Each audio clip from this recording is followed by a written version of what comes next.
Hey everyone, welcome back to our channel. Today I'm going to show you how to pay Adobe with PayPal. Start by logging into your Adobe account at adobe.com. Once inside, click on your profile in the top right corner and select Plans and Payment.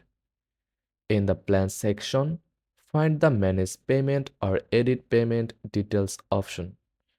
This is where you can update your payment method. Choose PayPal as your new payment method. You will be redirected to the PayPal login page. Enter your PayPal credentials and confirm the payment agreement with Adobe. Make sure your PayPal account has a linked bank account or credit card for successful transactions. After linking, you will be redirected back to Adobe. Double check that PayPal is now set as your payment method and save the changes. And that's it. Your Adobe subscription is now linked to PayPal for hassle-free payments. Like and subscribe for more tech tips. Thanks for watching.